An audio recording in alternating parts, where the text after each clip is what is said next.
Good evening and welcome to Purpanya. We have got an amazing night of music for you. Just a couple reminders before we get started. We've got a start ticket up here. If you are enjoying tonight's music, please put a little extra in there. That's how we keep getting our wonderful musicians back every Thursday and Saturday night. Also, please make sure to keep this a listening room tonight. There will be lots of really awesome stories and you're going to want to hear them. And without further ado, here for Michael and Harrell.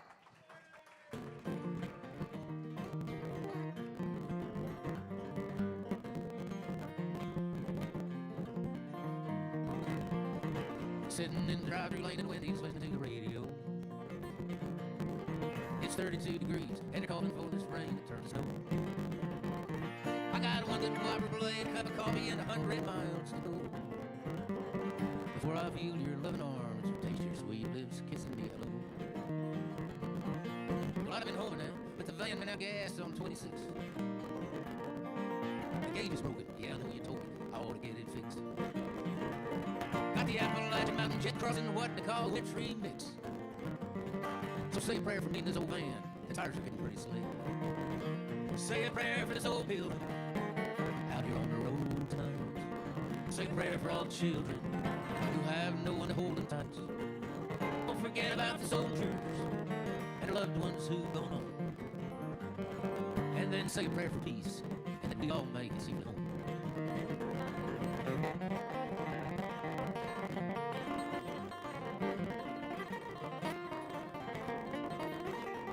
Well, I made a little money on this trip, sold a few CDs, made some new friends out in Texas, some old friends here in Tennessee. I'll admit the snow was pretty and headlights shining on the trees. I just hope to get the salt trucks rolling before the asphalt starts to freeze. Say a prayer for this old pilgrim out here on the road tonight. Say a prayer for all the children who have no one to hold them tight.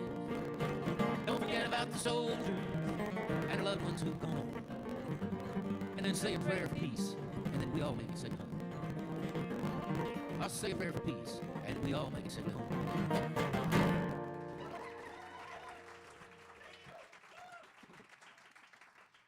Y'all are good looking too, I'm telling you what. Welcome to the best restaurant in North Carolina. My name is Michael and Harrell. My sidekick here, this is Eli Lauren. I've known Eli. Thank you. I've known Eli since he was 11 or 12, and he didn't used to be this good. I don't know what happened. He's been working on it. And this right here, this is Cisco. Cisco was born in 1963 in Nazareth, Pennsylvania, at the Martin Guitar Factory. And I've had him since the day he was born. I've had this guitar 60-some years. I know. As drunk as I've been, and most of my life playing music, it's amazing. I've held on to anything. It's wonderful. Whoops. We're going to do a tune for you here. It's about two guys that just travel around. Look at this. Thank you very much. Yeah. I will. Thank you.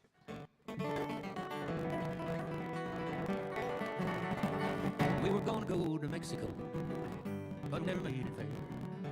Because we broke down in New Orleans, but we didn't really care. We were there in Puerto Rico, drinking wine and catching bees, walking down along the left house, with the girls Port Louise. And we might have had a better time, but I can't remember when. Lord, I guess we're both rambling kind, and I hope it never ends.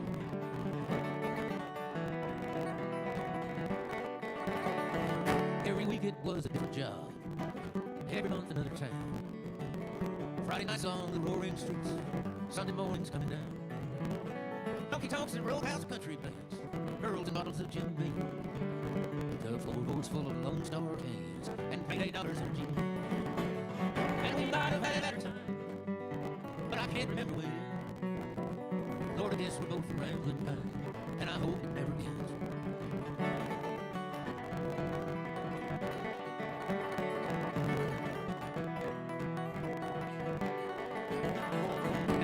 Like old railroad cars, and some are spin like roulette wheels. I who'd have thought we'd ever get this far, still around for the next day. I guess we ought to let the wheels cool down.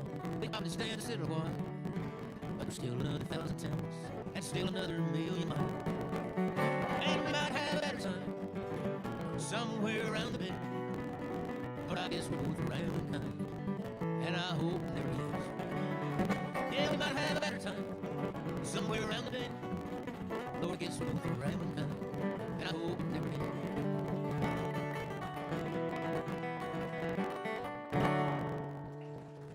Thank you very much. The rambling kind.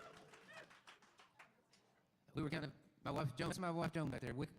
She's back there by the one. She's been my booking agent for 30 years now, and my manager for 30 years. As a matter of fact, most people in America just call her management. We've been in 46 states, 15 foreign countries together. People ask me, how much does your booking agent get? And I say, 100%. Let's see. Now, Eli and I are both mama's boys, and we're proud of it.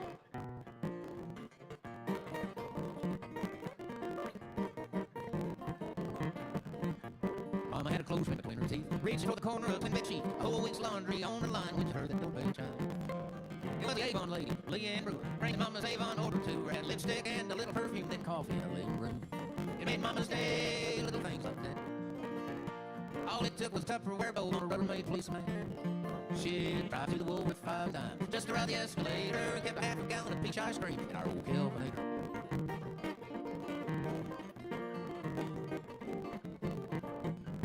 Well, Daddy shined up his cowboy boots. Mama pressed Daddy's Sunday suit. But once a year they go out to eat for Mama's birthday treat. They'd drive the truck across the county line, have T-bone steak and store-bought wine. Dash till the moose lodge, lock the door, and get home about 4:30. It made Mama's day, little things like that.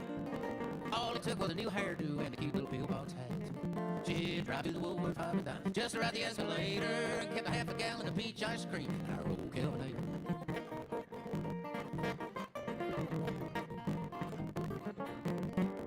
Mom got sick with a female matter, so Daddy said by her and looked right at her, then he sneaked out back and smoked a cigarette, praying underneath his breath. Well, she couldn't do nothing, I was awkward in the lip, so Grandma stayed till Mama got better. They all chipped in, and Daddy bought flowers, and it made Mama grin for hours. It made Mama's day, little things like that. All it took was a favorite book and her blue-eyed Siamese cat. She'd drive to the Woolworth 5 times, just to ride the escalator, and kept a half a gallon of peach ice cream in our old Kelvinator. Yeah, we always had some peach ice cream in our old Kelvinator. Thank you, Mama, for all the ice cream and all the love.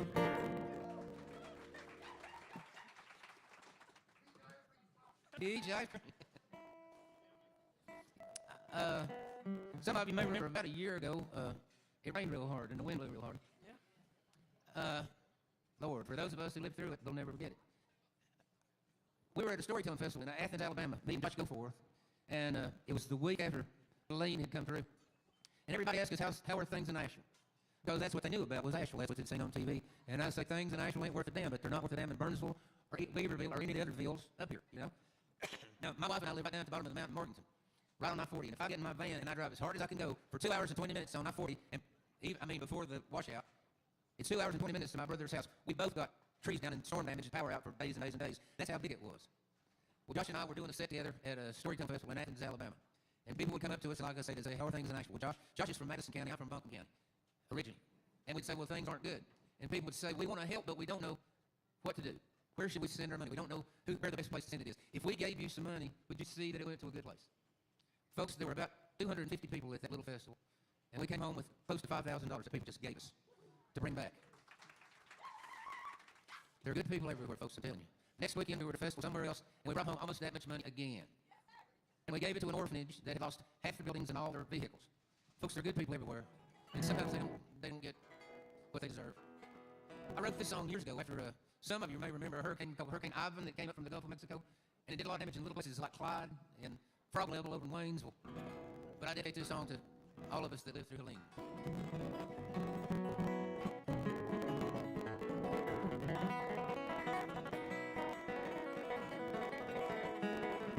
Well, it rained every day for a week. We had pots and pans and cans everywhere there was a leak. The sheetrock in the living room came down in one big sheet on the couch. And the TV, and you and me. Tell you what we needed. Remember that above the clouds the sky is always blue. And if I was a betting man, to tell you what I'd do, I'd bet it on me and you. We put every dime we had in that old car, but it's getting hard to count, cause it's getting hard to start. We're better off to walk these days if it ain't all that far to the place we gotta be, you and me. Tell you what we needed. Remember that above the clouds the sky is always blue. And if I was a betting man, tell you what I'd do, I'd bet it all on me and you. Well, I hear they're calling for a hurricane, and I don't think this old house can stand another drop of rain. Forget evacuation, that old car won't stand the strain, but we'll make it, we'll make it through, me and you. Tell you what we need to do. remember that above the clouds the sky is always blue. If I was a betting man, I'd tell you what I'd do. I'd bet it all on me and you. Yeah, if I was a betting man, I'd tell you what I'd do. I'd bet it all on me and you. Thank you very much. Thank you. I dedicate this song to my friends here. They're from Chimney Rock. The only thing that didn't wash away was Chimney Damn Rock. Yeah,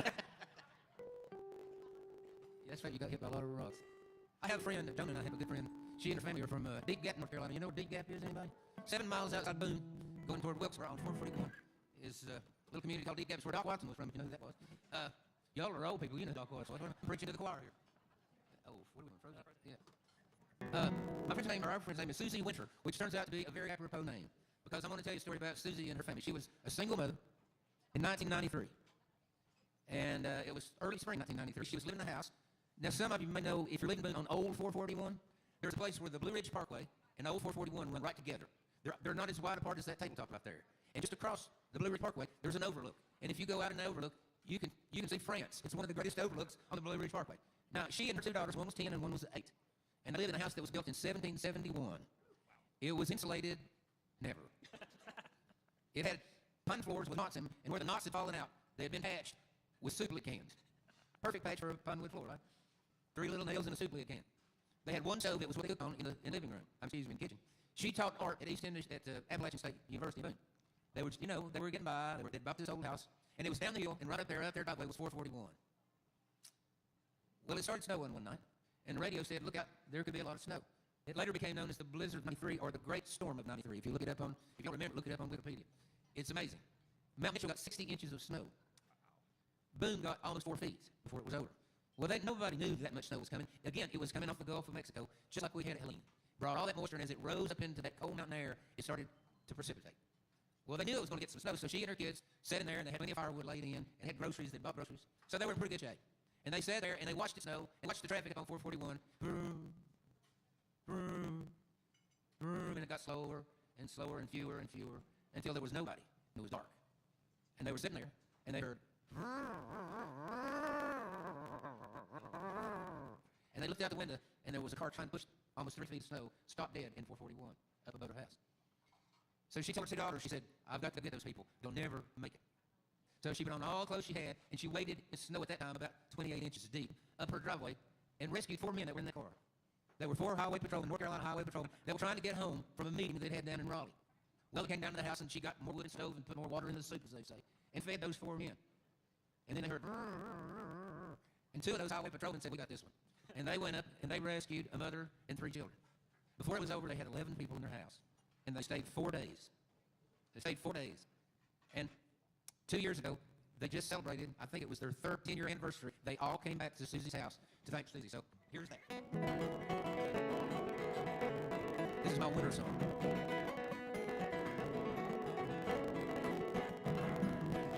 Drove a truck across the river and bought a quart of gin. And he freezed for these old bones because the winter's in the wind. Let the creek freeze 2 foot deep. Let the north wind blow. Remember when we got frozen that winter long ago.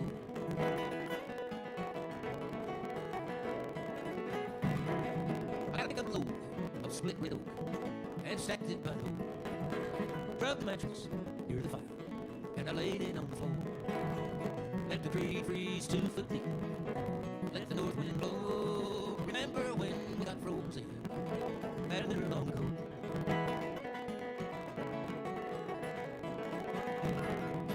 You and me in 93. Lord, it snowed for 5 days straight. We read Thomas Wolfe in the afternoons, and we danced the nights away. Let the creek freeze 2 foot deep. Let the north wind blow. Remember when we got frozen that winter long ago.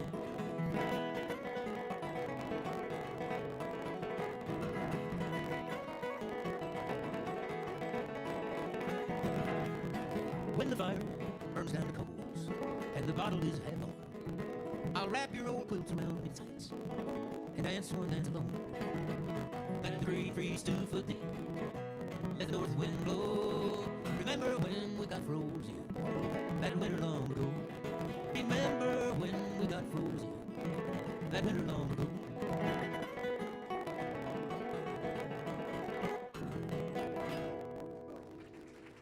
Thank you very much. Susie Winter song. We're going to get Eli to pick a little guitar for you here. I was living in Charlotte. How long have we been going? 20 years now. We've been living in Morganton, North Carolina. Y'all know where Morganton is? If you're from North Carolina, you do, because that's, if you acted weird when you were a kid, if you were from North Carolina, people say, oh, you're going to wind up in Morganton. Because that's where the state mental hospital is. Joan and I have got a good friend. We met, I had a day job one time for a little while. I was working in a graphics company. That's where my wife Joan and I met. We've got a really good friend there that we met there. She now lives in Winston-Salem with a different husband, thank God. Because at first it wasn't much. He was one of those people that was just anal retentive, I think is what they call that. He was just one of those guys that was just tight about everything. So I wrote this song for him. Well, everything's black or white with you. Everything's either false or true. Everything's either yes or no. Ain't no maybe, no I guess so. Ain't no in between, no gray. Ain't no bend and ain't no sway. Everything's either hard or frigid. You're gonna hurt your head if you stay there. Bend it line up. Bend just a little. The ends were good. Now work on middle. Go with the flow. Roll with punch. Flow like a leaf on the tide. Forget about where you're going and enjoy the ride.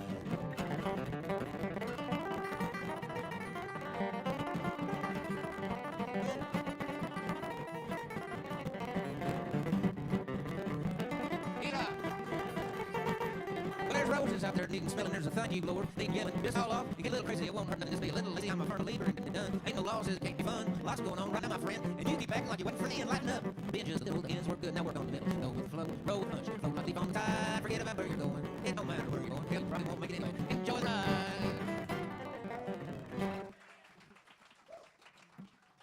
Well, as I say, this old guitar I'm playing, it's built in 1963, and I've had a lot of old guitars in my life, I still do, it's been my life's joy to find old instruments that need loving care and redoing, you know. They just need a little help, just like me.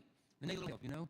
Things get old and they need a little help. And my life's mission has been to find old Gibson and Martin guitars and take them to my friend that lives down in North Carolina, Aaron Morris. And we put them back together. And then what we do is I play on shows all over the country. And eventually I find that one person that's been waiting their whole life for that one instrument. Maybe it's their birth year. Maybe they were born in 1952 and I've got a 1952 Gibson J45. And they've been waiting their whole life and they finally found that instrument that they were supposed to have. Now, for some people that may be a car. For some people it may be a painting. But for those of us who play guitars, it might be that special acoustic guitar you've been waiting for all your life. Well, this is a song about a guy that I found a guitar I got an Aaron shop, what it was, down in Lexington. I taken him one of my guitars to get some work done on, and I had a 1937 Gibson L-level, a little small body, beautiful little Gibson. And it had a lot of work done on it. But when I walked in, I told him one time, I said, if you ever find a really good original, let me know if somebody's want to sell it.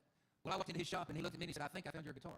I said, really? He said, come and look at this. And it was a 1937 Gibson L-level, but mine had a new pop on it. I mean, mine had been abused so badly, half of it had to be replaced. This one had play wear on it, but you could tell it was all done by one person. And he said, I think I found your guitar. And I said, whose is it? He said, it belongs to the music store in town. Well, that music store in town didn't carry anything but cheap Japanese or Pacific Rim electric guitars and stuff. I mean, not the kind of place I would even walk into, because there's nothing in there that would do with me. He said, and the guy, I think you can buy it right. So I walked into the music store after the guy brought it to Aaron and said, just get it where it'll play. That's all I want to do. I just want to get rid of it, just so it'll play. It had years of wear on it. So when he took it back to the music store that afternoon, I went with him.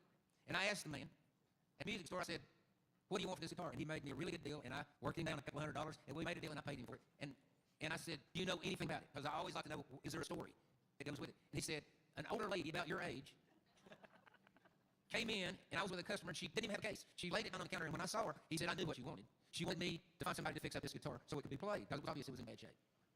And so he finished with his customer, he walked over to her and said, what do we have here? She said, this was my father's guitar. And he was going, yeah. And she went, and I have two grandsons who live with me, and they want to learn to play this guitar. And he was like, yeah. And she said, I would rather hear somebody drag their fingernail across the blackboard as listen to guitar music. What do you give me for it? So he bought it from her, and I'm sure he got it very cheaply. I hope those two boys grow up to become rock and roll drummers and live with their grandmother until she dies. So Aaron and I took that guitar back to his shop. At 1:30 that morning, we had new frets in it, we had a new bridge on it, we had it fixed and ready to go. We spent about 12 hours on it that day. And I took it home, and I played it on the road for years, waiting for that one person. But when I took it home, I only had it about 3 days. And I got an email, and it says, I understand you have my father's old guitar. Please call me. Well, I left that guy a card. I said, if anything like this ever comes again, just give me a call. I'm always looking for stuff. But I've forgotten about that. This guy says, I understand you have my father's guitar. Please call me. I have 20 guitars in my vault, old Gibson and Martin guitars.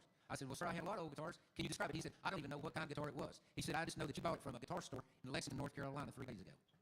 And I said, and that was your father's guitar? He said, yes, he bought it new in Lexington, Kentucky in 1937.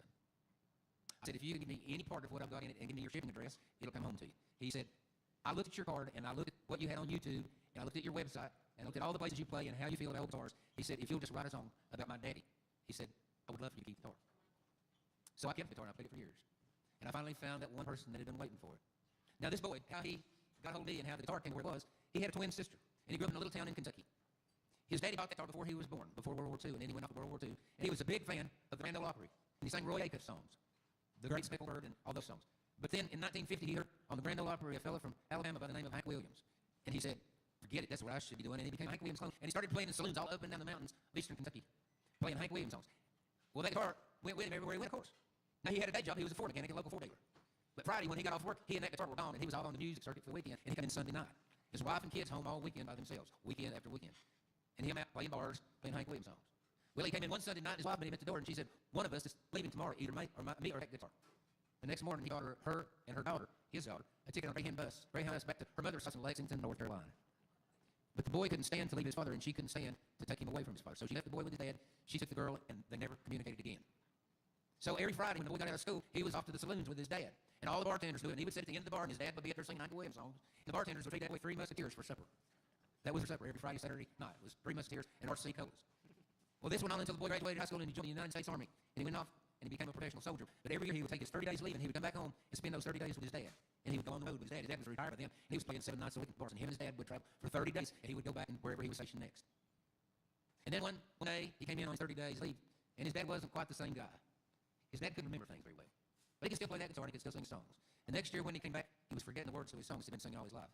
And the next year when he came back, he put his father in a facility for Alzheimer's patients. And the next year when he came home, his dad didn't even know who he was. And so he spent the first 3 days trying to tell stories to his daddy to get him to remember who he was, who his son was, and what he had done in his life. Nothing worked. And then he thought, well, maybe. And he walked over to his dad's closet and he opened it up, and there was that guitar. Didn't even have a case anymore, just leaning in the corner of the closet. And he picked it up and he walked over and he put it in his daddy's lap, and his daddy looked at it and he went, hear that lonesome whippoorwill.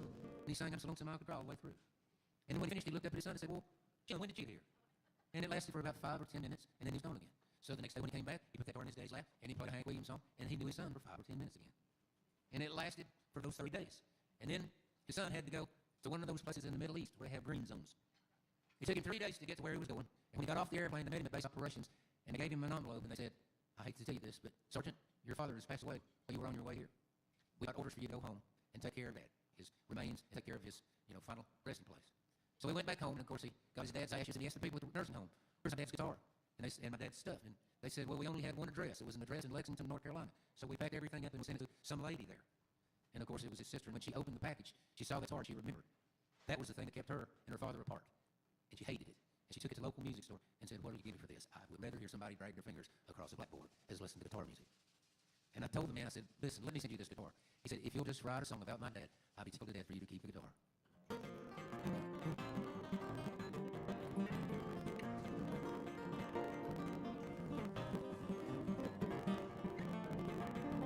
Just when I thought his mind was all but gone, yesterday he sang me an old song.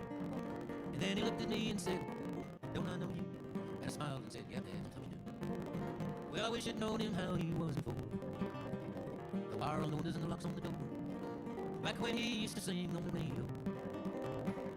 Take me with him everywhere we go. He had a lot of good years and a long goodbye. But I hear angels' wings nearby. Tell me, what am I gonna do here without him? Maybe I'll try and write a song about him.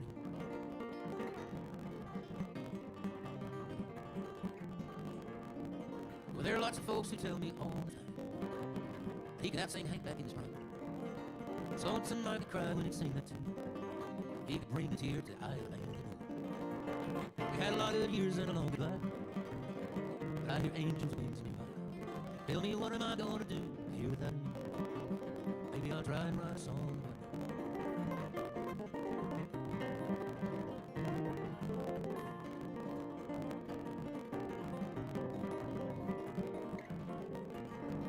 Well, you know it hurts like hell, but it makes me glad to know it doesn't hurt and it isn't sad. Wish we were sitting in some bar sharing a beer, but I guess we'll split this last 3 Musketeers. Had a lot of good years and a long goodbye, but I hear angels' wings nearby. Tell me, what am I gonna do here without you? Maybe I'll try and write a song about it. Tell me, what am I gonna do here without you? Maybe I'll try and write a song about it.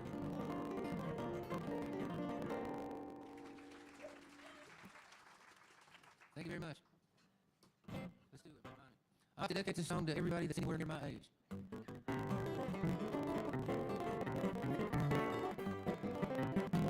My knees both pop like pistol shots. My face has lines and my hands have spots. My eyebrows look like some old witch's brew. I sipping sure instead of wine. 4:30's now my supper time. Monday one came into this room. I got receding hair, I got receding gums. My doctor get me 21. When did my favorite snack become a room? Long underwear, that's how I roll. I went to school, now I'm cold. Remind me why I came into this room.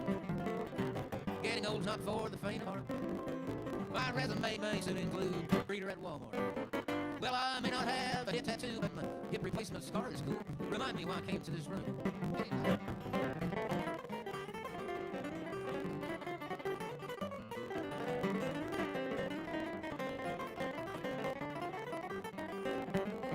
My nose is red, my ears are hairy, my cholesterol count is then not scary. I recall when movies came with a cartoon. My sugar's high, my blood pressure's soaring, my back is screaming, my ears are roaring. Remind me why I came into this room. Getting old's not for the faint of heart. You see now, my wife don't trust my driving, and I don't trust her fart. Well, it may sound crude, but I could read an entire novel while I pee. Remind me why I came into this room. But you're gonna need to speak up and remind me why I came into this room. Thank you very much. Eli Lauren right here. Thank you. We're going to take a short break because I know how old my bladder is, and we'll be back in just about 10 minutes. They're still serving whatever you want back there, so we'll be back in just a minute. Thank you for coming around. We appreciate you.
Well, hey, everybody, thank you for sticking around. I was told to remind you that there's a tip bucket up here, and Eli doesn't get to eat very often, so if you want to feed a starving young man, the tip bucket's here at the end of the day. Oh, we have books and CDs. I was told to say that. And I don't know if you remember passing the dessert display on the way in. We sound better with sweets. We're going to do our version of the national anthem.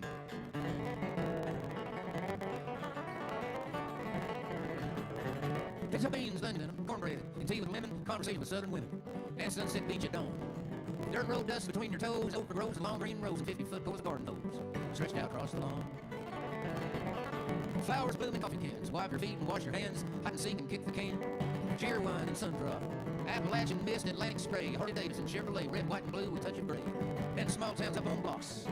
The sun comes up from the deep blue sea and sets somewhere over Tennessee, right there in the middle where I want to be, Carolina. Listen to the wind high in the trees, you hear that voice calling on the breeze, does she call to you, she calls to me, Carolina.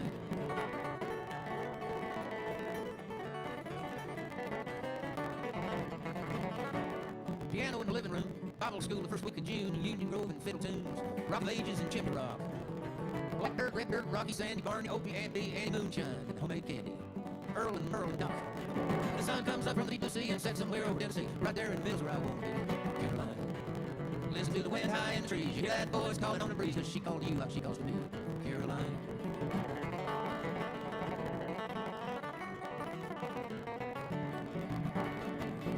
Winston-Salem, Lucky Strike, Old Durham, Oracle, Wheelwright, the Hatteras, and the Round Mountain Lights. Dogwoods and Southern Pines. Outrageous Blue Ridge Parkway views, Outer Banks and barbecue, all these things and me and you, Carolina. The sun comes up from the deep blue sea and sets somewhere over Tennessee, right there in the middle where I want to be, Carolina. Listen to the wind high in the trees, hear that voice calling on the breeze, does she call to you like she calls me, Carolina.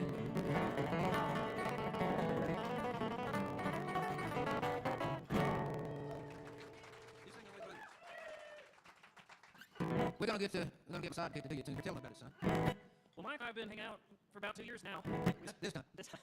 We've known each other since I was about 11 or 12, but we didn't know each other as close as we know. I was playing a gig at a local blueberry vineyard in Morganton, where I live, and this was the first gig that we'd actually advertised, and the first person to show up was him and his wife Joan, and one of our mutual friends. You know, I started to get heart palpitations because I know who this is, and that was quite a compliment. So after the show, he said we should start hanging out, and we changed phone numbers, and we found out we only lived about 20 minutes from each other. So before you knew it, we were playing just about every other day, and we've had such a wonderful journey over the past couple years playing together and telling stories. And so one day I come into his house, and he says, "How you doing?" And I kind of hung my head, and I said, "Well, okay, but I just broke up with a girlfriend." And so he kind of gives me this look, and he looks over on his computer, and he starts typing, and he pulls up this set of lyrics, and he said, "I wrote these a long time ago, but I never really did anything with them. But I think considering you just broke up with your girlfriend, some blues lyrics might do you some good." And so this is the first official song we've co-wrote together.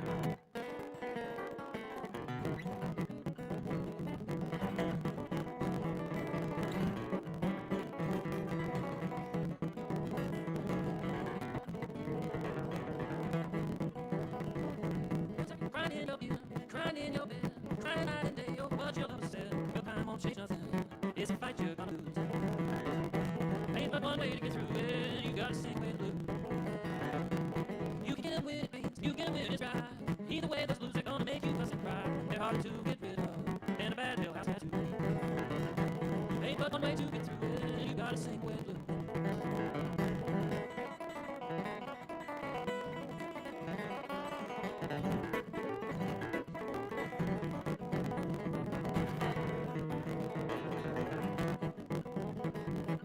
Go and see your shrink, make drink a lot of booze, run away, baby, all you're gonna lose is the time and your money, and soul's right off your shoes. Ain't but one way to get through it, you gotta sing with blue. We'll go and find a room at the dark end of the street, get a straight back chair and baby, have yourself a seat. Now all you need is a guitar, this time you paid your dues.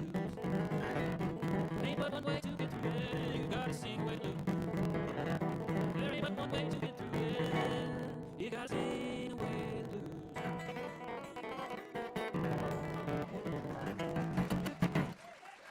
Eli Lauren, right there. Let's see, what are we gonna do? We do a tune about I was on the road years and years and years ago, and somehow I wound up in Chicago of all places, where everywhere I went I needed a translator, you know. This is a song about that.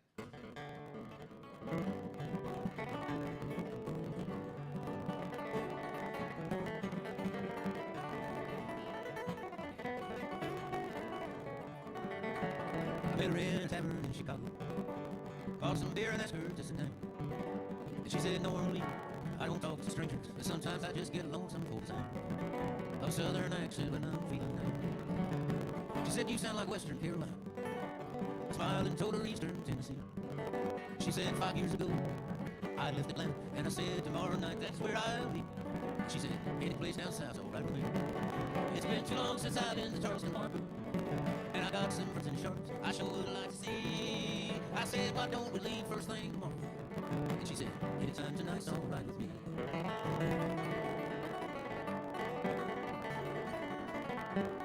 She said, I don't think I can take another winter of streetlights peeking dimly through the snow. Why don't you come on back to my house? We'll have some dinner, and I'll pull some things together, and we'll go to where those sunny southern winter breezes blow. It's been too long since I've been to Charleston Harbor, and I got some friends in Charlotte I sure would like to see. I said, why don't we leave first thing tomorrow? And she said, anytime tonight's all right with me.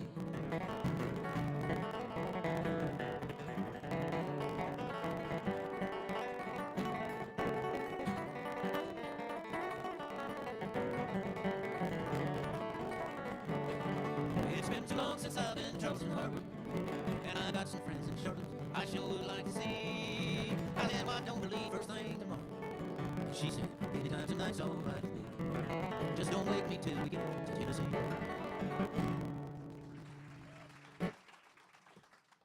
My daddy's from Mitchell County. Y'all know where Mitchell County is, I guess. If you don't, it don't matter. I told people in California my daddy's from Mitchell County. They don't know where it is. And then I say, well, probably you heard of Mount Mitchell, the tallest mountain east of the Rockies. And they go, oh, yeah, now we know what you're talking about. I say, no, you don't. That Mitchell County ain't that ain't Mitchell County. But my mom's from Buncombe County, and everybody in America knows where Buncombe County is because that's where Asheville is. And that's where all their kids live now, so they get that. Oh,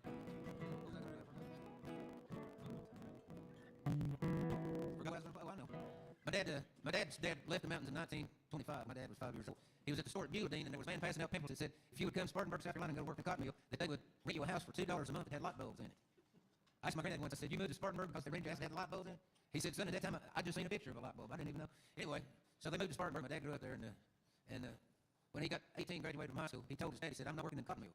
And his daddy said, well, we'll find something else. And Dad said, well, I'm going to find a better life. Granddaddy said, well, that's what I was doing when I moved us down here, trying to find a better life for us. And my dad joined the Navy, and he was in the Navy, and then in what Navy? Oh, Go Navy. I'm sorry. I thought you meant what Navy. I was like, the one that invented beans. I don't know. Navy, yes, Navy. No, he was in the Navy. As a matter of fact, he was on the USS Yorktown. But the thing about it is, he went in 37, and he got out in September of 1941. So he was out, and as all of you know, I'm sure from your history, the Yorktown was sunk 8 months after Pearl Harbor at the Battle of Midway, or trying to get home on the way home. And he had gotten out. He had a friend up in a shipment that was from Worcester, Mass. And he told my dad, he said, Paul, don't go back to South Carolina to work in a damn cotton mill. He said, all my parents and their friends, parents and all their friends, work in a place called Norton Machine Works in Worcester, Mass. It's a union job, and if I call my dad, he'll get you a job there. And he did. Dad went to work in a big machining company, Norton Machine Works. And the war broke out, and Norton immediately went to work making big guns for the Navy and stuff like that. So he served his turn in the Navy, and he was working at a defense plant. But as you all know, we were keeping England alive by the convoys that we were running across the North Atlantic. And the U-boat, we were building, at one time we were building Liberty ships, cargo ships, in 13 different shipyards, as fast as we could make them. And the German U-boats were sinking them faster than we could make them. And so they were begging for anybody with any sea experience to join the Merchant Marine because they were losing men faster than they could get men. And my dad had met my mom. He'd come home, met my mom at church, come to visit his uncle, met my mom in church, and they started writing letters back and forth and fell in love through mail. Mail order bride was what my mama was. They fell in love, writing letters. And when my mama died in West Asheville, we found all the letters my dad had sent my mom wrapped up in pink ribbon. But we didn't find any of the letters that my mom had sent my daddy because he was a man. Beautiful. You know. But we do have a telegram that my father sent my mother that simply said, if I send you a ticket, will you come? And we have to assume somewhere there was a telegram that said, I will. And she went, and they got married in Worcester, Massachusetts. And my older brother, Eddie, was born in Worcester, Massachusetts during World War II. Born in Worcester, Massachusetts. We never let him live it down either. But of course, they were begging for anybody, like I said, with any sea experience to join the Merchant Marine. And one night at supper, my daddy looked across the table at my mother, and he said, I think I'm going to talk to the Merchant Marine recruiter tomorrow. And she said, I've been expecting that.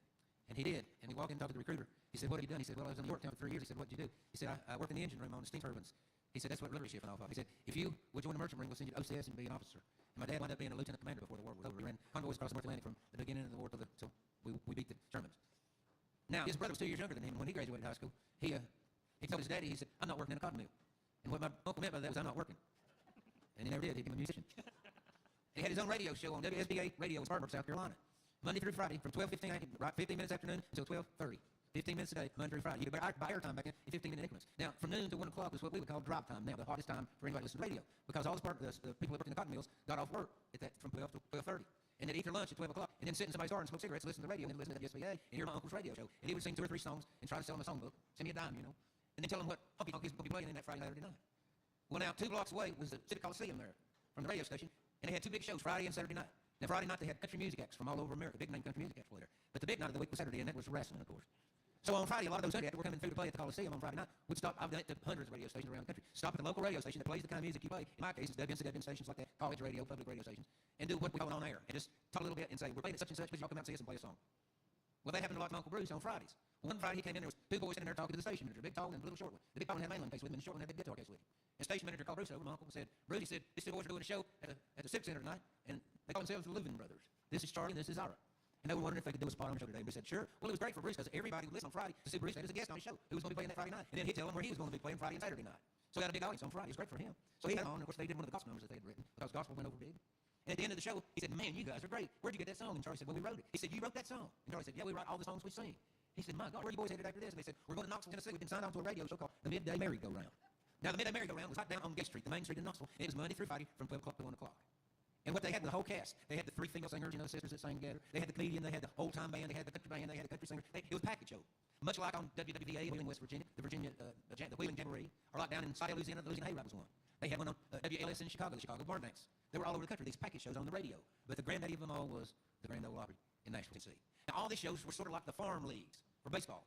If you could become a big deal on one of these shows, the Opry would hear about you. And they would maybe invite you down to be a guest on the Grand Ole Opry. And if you made a big impression, you might get to come back and do it again.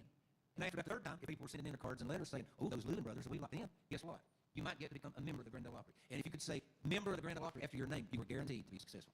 Because it was, you could get WLS in 36 states. Everybody listened to the Grand Ole Opry on Saturday night.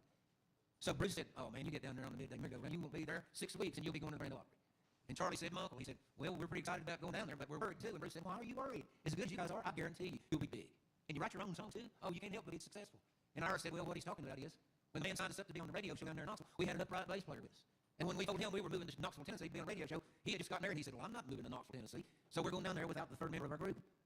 And Charlie said to my uncle, he said, you don't know anybody that is a good upright bass player, do you? And my uncle said, well, I don't know, maybe what would something like that pay? And Charlie said, it'd pay $125 a week in a room. And my uncle said, well, actually, the upright bass is my main instrument.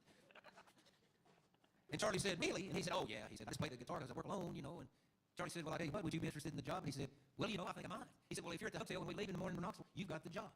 So my uncle went out and played whatever little honky-tonk he was playing in Inman, South Carolina, wherever it was. And at midnight, he walked up to his neighbor's house in the Mill Village and knocked on the door. And the man finally came to the door and he said, well, Bruce Harrell, what world are you doing on my front porch this hour night? He said, it's emergency. He said, emergency, what's happened? He said, I've got to borrow your bull bass.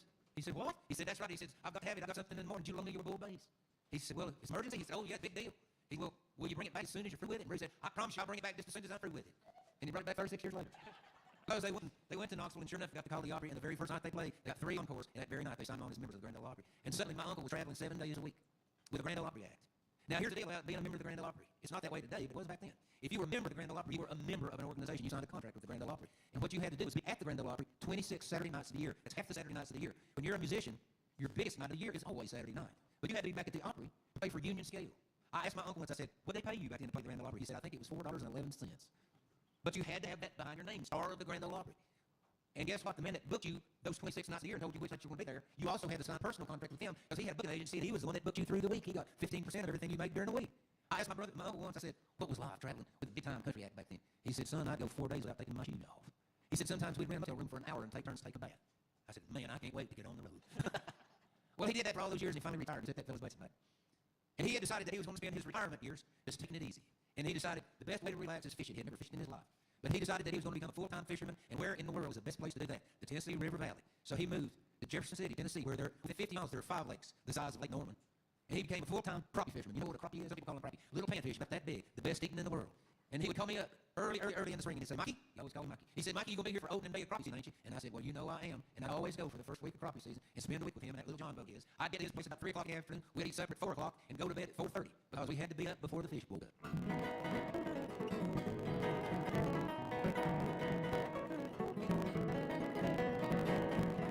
I'm going fishing in the morning, getting up before daylight, gonna go fishing in the morning, so it's time to say goodnight, goodnight. I got some Edwards from the garden, I got the John boat from the shed, I gotta wash these supper dishes and get myself to bed. I'm going fishing in the morning, getting up before daylight, gonna go fishing in the morning, so it's time to say goodnight, goodnight.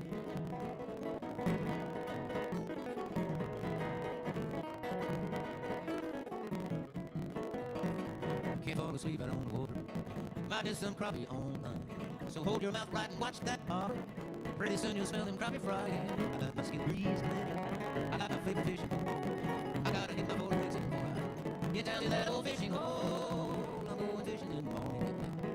For little light don't go fishing in the morning. So it's time to say goodnight. Goodnight. Fishing in the morning. Goodnight. Thank y'all so much. We're going to tell you goodnight ourselves, but we'll leave you with one song. We always like to end something this way.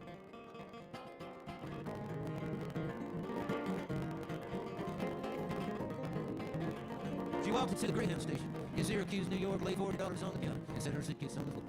The man said, "Can I help you?" She said, "All I want to know is I've got $40. How far south will that much over?" He said, "Well, little lady, it looks like you're in love, because you can ride to South Carolina for under $40. And he pointed to a poster that said, "Special of the week, $39.95 one way to Myrtle Beach." So she bought herself a ticket, and she turned and walked away. She heard the man behind. She could kind of say, "Ma'am, you forgot your change. This 5 cents belongs to you." She said, "You're as broke as I am. What's a nickel going in?" And he said, "This nickel ain't worth nothing for all the little bite. But with it, you can stand up straight and look folks in the eye. Because if you never lose this nickel, you never will be broke. You'll never be a loser if you lose hope." Well, she rode across New York and down the Jersey Pike, across Delaware, Virginia, and North Carolina at night, go down the Highway 17 through Little River and Odine, and the sun was coming up. Well, she got to Myrtle Beach with her nickel in her pocket and her suitcase in her hand. She walked down to the pavilion, looked at the water and the sand, and the sunlight on the seagulls and the people on the pier, and the pelicans and porpoises, and she breathed out ocean air. And her passengers stood away on the cool Atlantic breeze. For the first time in a long time, she felt at ease. She called her mom to let from a payphone that first day. Her mom said, "How you doing, honey?" She said, "Mom, I'm okay. I ain't got much. It's enough." Now I'm down ahead. She held on to a nickel. And to herself she said, "This nickel ain't worth nothing for all the little bite. But with it I can stand up straight and look folk in the eye.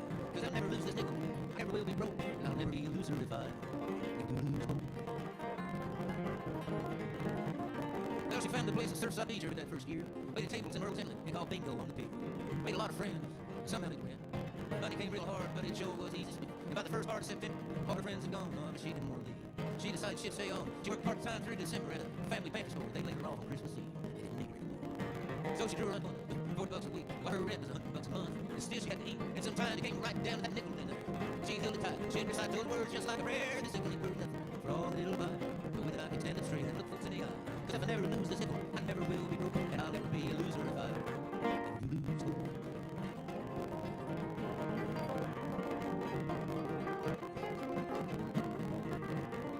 Now, 24 years later, on a very special day, the bride walked down the aisle and her dad gave her away. And she wore a golden locket that her mom had given her. And inside was that nickel. And on the outside were the words, "This nickel ain't worth nothing for all the little bite. But with it you can stand it straight and look folks in the eye. If you never lose this nickel, you never will be broke. You'll never be a loser again. Never do lose hope." Thank you for coming. Eli Lauren out here beside me. Thank you for coming. We'll see you next time. Thank you. Y'all be careful going on. We'll see you next time.